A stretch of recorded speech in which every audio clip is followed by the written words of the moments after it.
Hello everyone, my name is Chetna Sugandhi. आज हम बात करेंगे जीएसटी के एक नए अपडेट के ऊपर।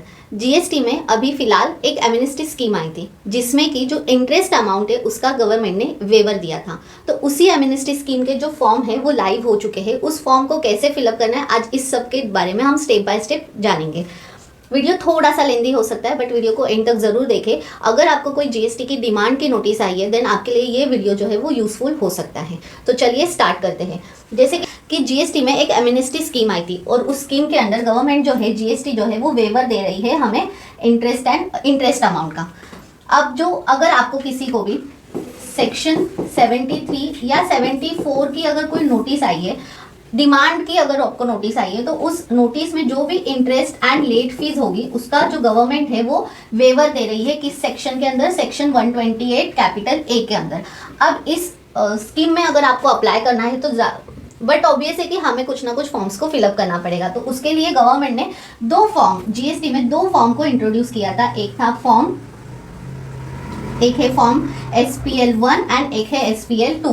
बट इसमें से अभी तक कोई भी फॉर्म लाइव नहीं थे पोर्टल पे, लेकिन गवर्नमेंट ने अभी जो हमारी 21 दिसंबर को जो काउंसिल मीटिंग हुई उसके बाद में इसमें से एक फॉर्म को जो है वो अवेलेबल कर दिया। तो कौन से फॉर्म को गवर्नमेंट ने अवेलेबल किया है? SPL2 ये फॉर्म अवेलेबल हो गया है। 1 अभी तक हुआ नहीं है, वो भी बहुत जल्द आएगा। तो आज इस वीडियो में हम देखेंगे कि अगर आप भी इस एमनेस्टी स्कीम में जाना चाहते हो तो आपको उसके लिए जो SPL2 फॉर्म है उसे कैसे फाइल करना है।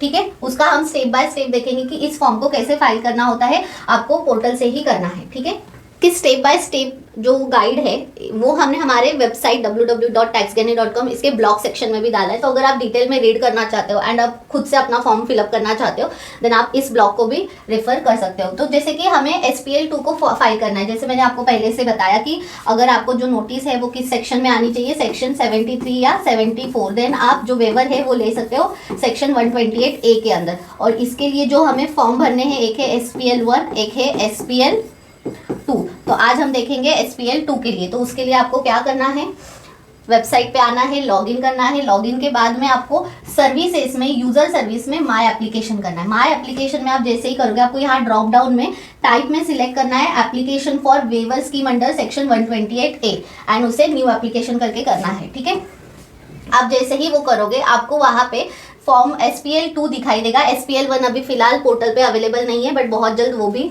अवेलेबल हो जाएगा।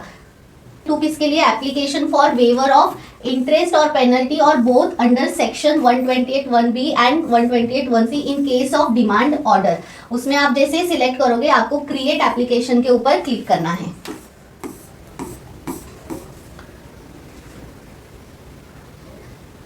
आपने न्यू एप्लीकेशन में ड्रॉप डाउन पे सिलेक्ट किया, सबमिट के आपको ऑप्शन आएगा, वहां पे आपको SPL2 को सिलेक्ट करना है एंड क्रिएट एप्लीकेशन करना है। ठीक है, उसके बाद ये टेबल दिखेगा क्वेश्चन आंसर का। उसमें है कि whether the demand order issue through GST portal, आपको ऑनलाइन कोई डिमांड आई है या आपको ऑफलाइन GST पोर्टल से आई है। तो आपको जो भी है वो येस नो करना है। एनी अपील एप्लीकेशन, आपने कोई अपील फाइलिंग की है उसके लिए वो येस नो करना है। एप्लीकेशन फाइल फॉर, आपने अपील फाइल की थी बट अभी आप उसको विड्रॉ करना चाहते हो तो उसके आपने कोई एप्लीकेशन की है।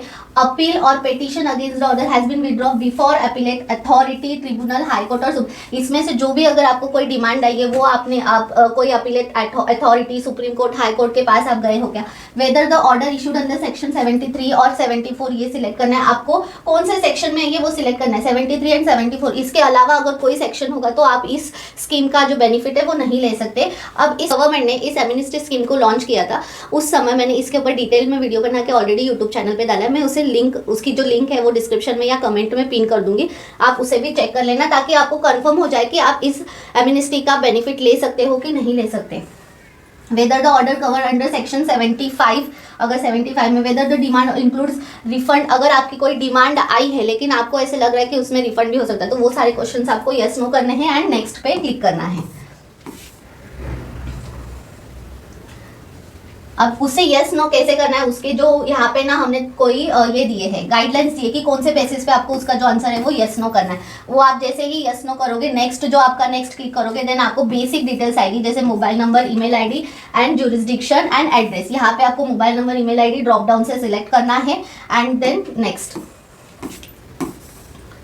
उसके बाद में जो टेबल 2 आएगा उसमें भी आपको ऑर्डर नंबर, अगर आपको ऑनलाइन आई है तो वहाँ पे ऑटोमेटिक आ जाएगी, अगर ऑफलाइन ऑर्डर रिसीव हुई है तो आपको वहाँ पे फिलअप करना होगा। अब ये कैसे होगा, जब आप टेबल सिलेक्ट करोगे यस नो की आपको थ्रू जीएसटी पोर्टल आई है, अगर आपने यस किया तो यहाँ पे ऑटोमेटिक आ जाएगा, अगर आपने नो किया तो आपको यहाँ पे मैन्युअली पुट करना होगा। डेट ऑफ इशुएंस क्या है एंड सेक्शन, कौन से सेक्शन में आपको आई है, 73 एंड 74 ही होना चाहिए। इसके लिए आपको आज ही, अगर आपको नहीं पता, काफी सारे ऐसे टैक्स पेयर्स होते हैं जिन्हें की पता ही नहीं है कि उन्हें कोई नोटिस आई है, तो उसके लिए आपको आपके जीएसटी में लॉग इन करना है and view order and demand या नोटिस, उसमें जाके चेक करने की आपको कोई भी प्रीवियस ईयर की अगर कोई नोटिस आई है एंड अगर वो इस सेक्शन में आई है देन ये आपके लिए बहुत बड़ी अपॉर्चुनिटी कि आप अपना इंटरेस्ट एंड पेनल्टी का वेवर ले सकते हो, क्योंकि बहुत हेवी पेनल्टीज लगती है। मान के चलिए अगर आपको कोई 17-18 की अगर कोई नोटिस आई है, डिमांड आई है, अब उसके ऊपर जो इंटरेस्ट होगा एंड पेनल्टी होगा, अगर आज आप 24 में हो तो आप 25 में हो तो आप सोचिए कि उसके ऊपर कितना होगा। मान के चलिए आपको अगर 1 लाख की इंटरेस्ट है एंड 1 लाख की अगर पेनल्टी है तो भी आपके 2 लाख कम से कम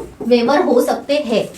तो अगर आप चाहते हो कि आपकी ये अमाउंट बच जाए देन जाइए और चेक कीजिए आज ही अपने लॉगिन में। उसके बाद में आपको यहाँ पे वही जो हमने ऊपर टेबल थे वो सिलेक्ट करने हैं। अगर आपने वहाँ पे यस नो जो भी किया है यहाँ पे ये ऑटोमेटिक आ जाएंगे। फिनेंशियल ईयर्स आपको सिलेक्ट करना है। ये सारे गाइडलाइंस दिए हैं ऊपर के इसके। उसके बाद में आपको amount demanded in the order ये टेबल आ जाएगा कि डिमांड की डिटेल्स आपने ऊपर ऑर्डर्स के नंबर्स डाले तो यहाँ पे ऑटोमेटिक उसके पीरियड आपको सिलेक्ट करने हैं। फाइनेंशियल ईयर सब आपको जितने भी साल की आई है, अगर 1 से ज़्यादा साल की आई है तो वो सारे टेबल्स आपको यहाँ पे दिखेंगे। उसके बाद में जो भी आपको ऑर्डर्स आइए उसमें से अगर कोई आईटीसी आपका इनएलिजिबल है या फिर वो इनएलिजिबल है इन 16(4) में बट एलिजिबल है इन 16(5) एंड 16(6), तो उसके जो टेबल्स है वो आ जाएंगे total IGST, CS and cess उसके साथ में।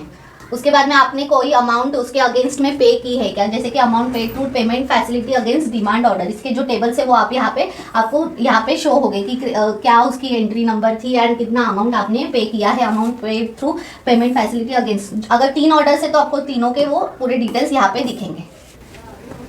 सारी जगह पे आपको ड्रॉप डाउन से ऑटो फेच हो जाएगी ये सारे डिटेल्स। अगर आपको ऑनलाइन रिसीव हुई है तो मोस्टली सब कुछ जो है वो ऑनलाइन ही आपको डिटेल्स दिखेगी। ये सारी जो फैसिलिटी ये पोर्टल पे लाइव हो चुकी है 1 जनवरी से, तो आप जाके खुद भी चेक कर सकते हो।